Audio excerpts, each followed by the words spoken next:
everybody, welcome back to the Divergent Comics YouTube channel. It is me, your host Gary, and today I am going to be talking about probably one of my more fun videos. Something that was definitely requested that I didn't even expect to have as much fun with, but it's a fan cast for the X-Men. Now, I usually don't do fan cast because it's, for one, I'm not good with I'm usually not good with like casting people in certain roles or whatever. I try to leave that to people who seem to be more creative than I am. But this like challenge was fun, so I had to do it. Um, and so before I jump into like my actual fan casting, I'm going to talk about like what the story would be for my X-Men movies. I wanted to do it based off of a trilogy because I feel like that would give me more room to work with the story that I wanted to work with. Um, so yeah, I'm gonna do that, and then I will get into my fan cast. So um, the story that I'm going to do my movies based off of is from the Chris Claremont era, and it's called God Loves, Man Kills, and it is a story that focuses on this man named William Stryker who hates mutants so much. Like he hates them so bad. When his newborn child was born as a mutant, a deformed mutant at that, he killed his child, then killed his wife. And he then began to preach the message of hatred against mutant kind because of that.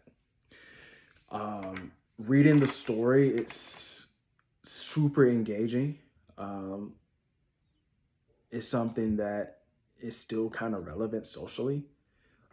So it's like the reason I chose the story is because the social climate that we're in, this would be a good way to not only talk about that story or talk about those issues in a way where if it's done right, it wouldn't be preachy, but also um, it gives a creative way to really just do an X-Men story with different characters that we typically don't see in X-Men movies from the past.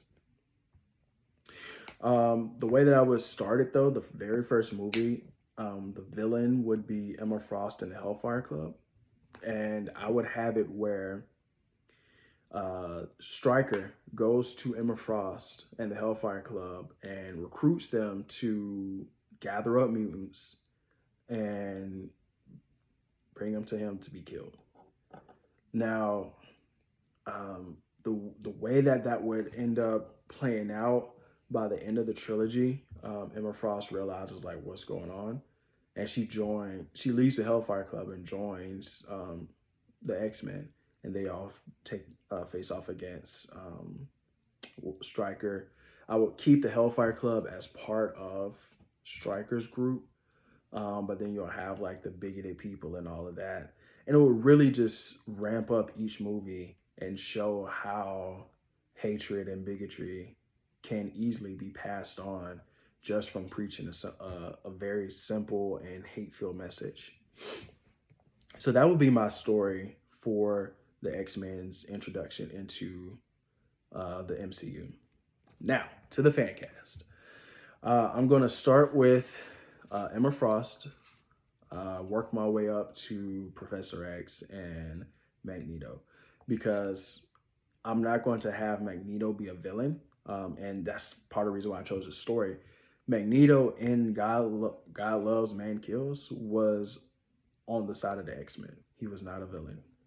And that's what I want to see. I don't want to see evil Magneto. I want to see, the good Magneto, the one that works with the X-Men. Even though at the end he did decline joining the X-Men, he worked with them. But in my story, or the way that I view the trilogy, I would have him be on the X-Men. So, first off, let me lay some ground rules. One, I did not cast Wolverine in this at all. So no Wolverine. One of my biggest issues with Wolverine or really with the first X-Men movies, was that they relied so heavily on Wolverine. And that to me took away from being able to see some of the interesting characters in the X-Men.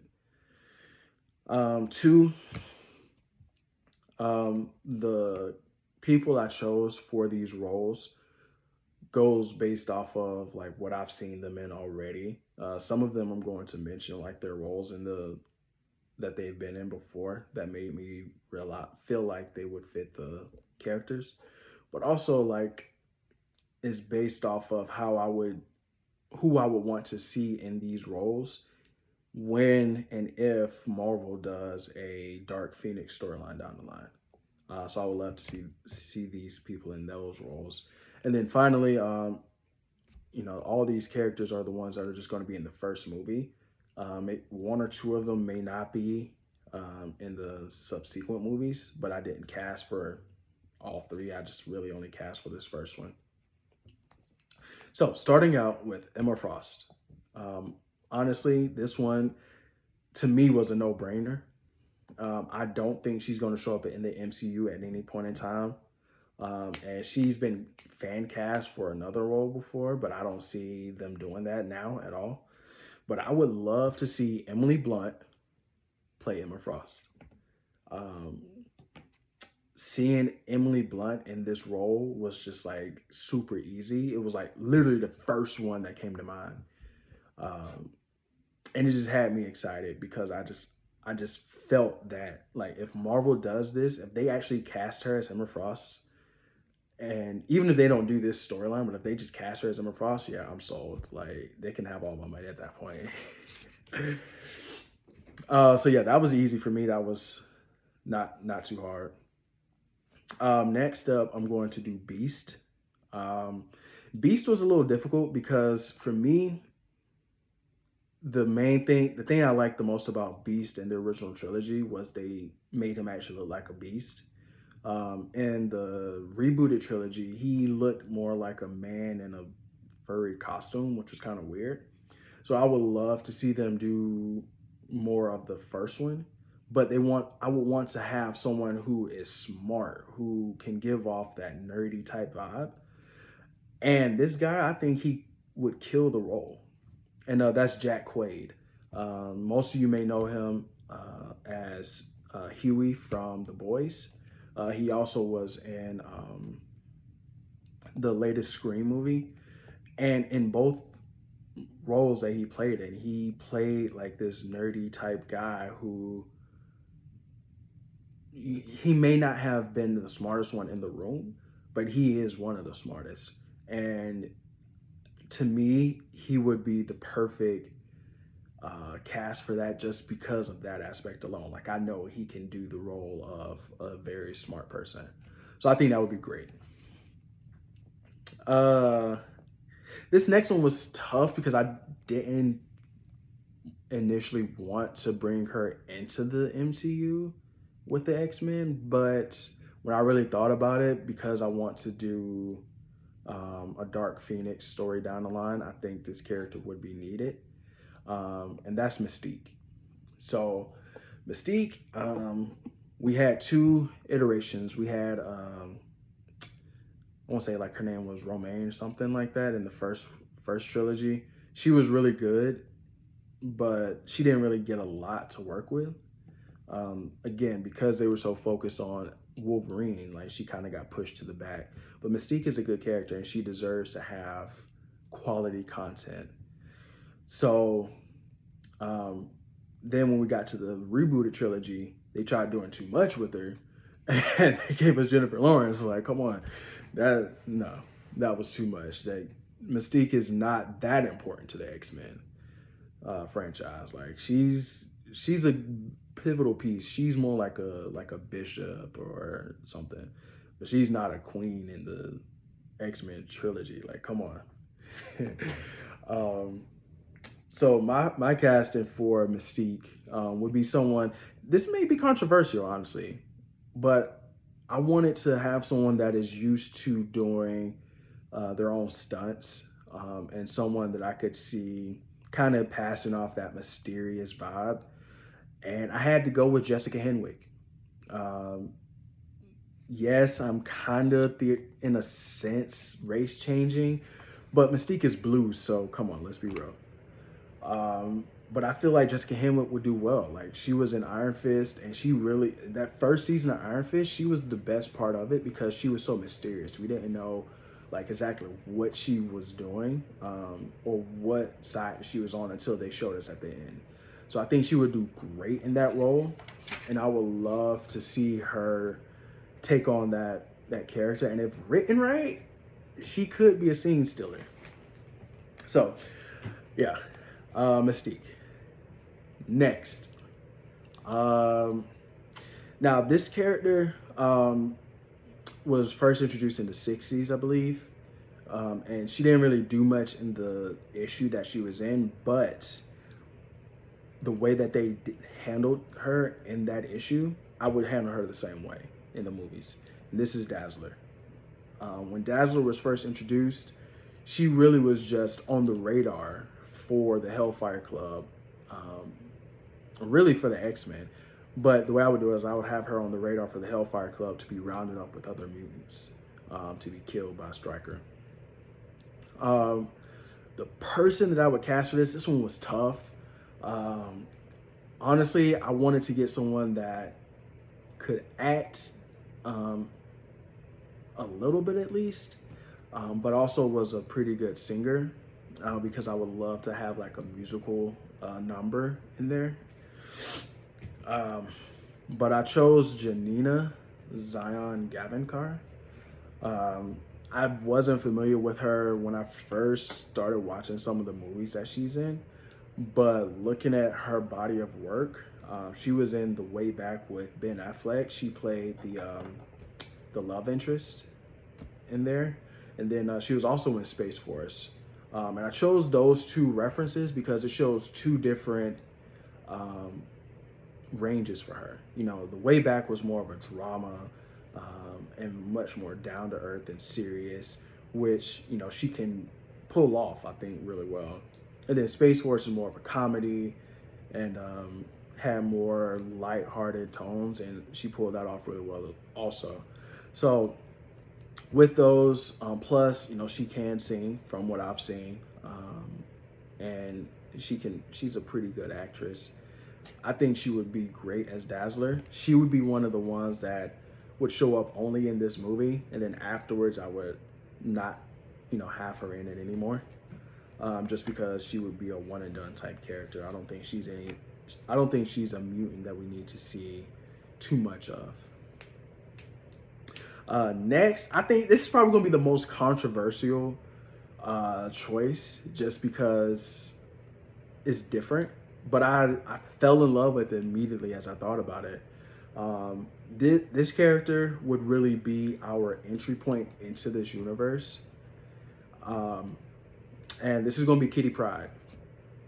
Now, here's the controversial part. The person I would cast for Kitty Pryde is Storm Reed. Now, if you don't know who Storm Reed is, she was on Euphoria. Never really watched that show, so I can't really speak to like how she was on there. But she was also in the Suicide Squad, the one that James Gunn did, and she played the daughter of Idris Elba's Bloodsport. And the thing that made me really like, yeah, this is it, was when I really sat back and thought about how she interacted with Idris Elba when she thought that he was dead, and then like she found out that he was back and everything. Like that interaction, I was like, I could see Kitty Pryde in her at that point. So like that sold me. So I would love to see Storm Reed as Kitty Pryde. Again, race swap. I really don't care. I like this choice. They in the first trilogy gave us Ellen Page, who's now Elliot Page. That was okay, but I didn't really get Kitty Pryde. So plus they messed it up with X-Men Days of Future Past, in my opinion. Like having Kitty Pryde be the one to send Logan into the past, Wasn't a fan of that. But moving on. Next, Nightcrawler. I feel like Nightcrawler is like a staple in the X-Men. He has to show up. He has to be one of the mainstays. And this one was a little tough because with Nightcrawler, I feel like you have to have someone who is not only like very slender and thin, but also like give off the, what's the word I'm looking for? The frail, not frail, but the awkward. Yeah, the awkwardness. Because like Nightcrawler is an outcast. He was born with the blue skin and the pointy ears and the tail and all that. So he has to like have that awkwardness, the social awkwardness. Um, the way that they portrayed him in X2 was perfect. So we can get back to that. I would love it. The person I would cast for that though, I think works really well. It's Alex Wolff. He was in Hereditary, but the thing that sold me on him was Jumanji. He played Spencer on Jumanji, and I think he did that role really well. And I think that essentially that role, minus the talkative aspect, but that would translate well to Nightcrawler. So that's my choice. I would definitely love to see that. Now, got to go to the next character. This one, to me, is the more I thought about it, the more I was like, this is a no-brainer. It just has to happen. People have been saying this isn't an original idea. I'm not even going to take credit for this, but Keke Palmer as Rogue, just, do I even have to say more? It just has to happen. I'm not even going to try to defend it. That's my choice. Stick behind it 100%. I will die on this hill. Next, Colossus. We haven't seen Colossus much in the X-Men universe. The only time I remember seeing him was in X2, I believe, when he was saving the kids, and then in Deadpool. He needs to be in more X-Men movies. Now, the hard part about this casting was trying to find someone who was Russian to do the role. That was tough. So what I ended up doing, like looking through everything, and just one of the things I had to look for is like body type too. Is like you have to have the body type to be able to look like you can grow into the Colossus. This one was hard, but I'm going Noah Centineo. He's really a more newer upcoming actor. He was in Black Adam as Atom Smasher. I think he would do great in the role. He has, at least from what I saw in Black Adam, he has the body type for it. So I was sold from there. I'm not married to that fan cast, so if y'all have a problem with it, y'all could definitely let me know and give me your ideas. But that's what I chose for this moment. Now this next one, I actually didn't enjoy it until I really started to think about it. So this is Storm. I definitely feel like Storm needs to be brought into the MCU. And the thing that made me really fall in love with this fan casting is just the idea of seeing her and Aldous Hodge, if they ever listen to me and cast him as T'Challa in the MCU, seeing them two riff off each other, I think would just be. But Javicia Leslie as Storm would be perfect. She's most known for Batwoman. She was also in a TV series, God Sent Me or something like that. She has moments where I've seen her like kind of overact, and it kind of throws me off or whatever. But the reason I chose her was because I would love to see them do Storm the way they did her in the 90s. In the 90s X-Men series, like having Storm One of the funniest things about Storm in that was when she would use her powers, like she'd be like, "Bring mist to blind their hatred," or "Let rain come down to wash away their evil," or whatnot. Like, see, I would love to see Javicia Leslie say those lines because that would be hilarious. Um, Again, also, I would love to see her and Aldous Hodge on screen together as Storm and T'Challa. Uh, Now we're getting into the heavy hitters. Storm was kind of like mid for it, but the characters that people are going to be very critical of. First, I'm gonna start with Jean Grey. This one was hard because you got to find someone who either is a redhead or can pull off a redhead, and then not only that, they have to kind of be annoying because Jean is kind of annoying. And the sad part about it is I actually like this actress. She's really good in both roles that I'm going to mention that she was in. So Ricky Lindholm, she was in Wednesday as the she was the dorm master. Yeah, I believe she was the dorm master in Wednesday. And then in Knives Out, she was the sister to she was the sister who with the book deal. Not the book deal. She was the sister who was like getting the money every month and like wasting it or whatever. But to me, she's shown that she can really come into a role and engulf herself in the role. And I think that with that, I think she would do good as Jean. Now, again, this is like Noah Centineo with Colossus. This is one I'm not really married to. So if y'all have a better choice, let me know. I don't want to see no Bryce Dallas Howard. No, I don't want to see that. I don't want to see no Jessica Chastain. No, I don't want to see that. Give me someone who, again, if you can come up with someone better, give me someone who can pull off an annoying type role. Because that's how I look at Jean. Like, I like Jean power set wise, but also, like, think about it. Think about after the Hellfire Club and after the God Loves, Man Kills storyline, we see the Dark Phoenix storyline start.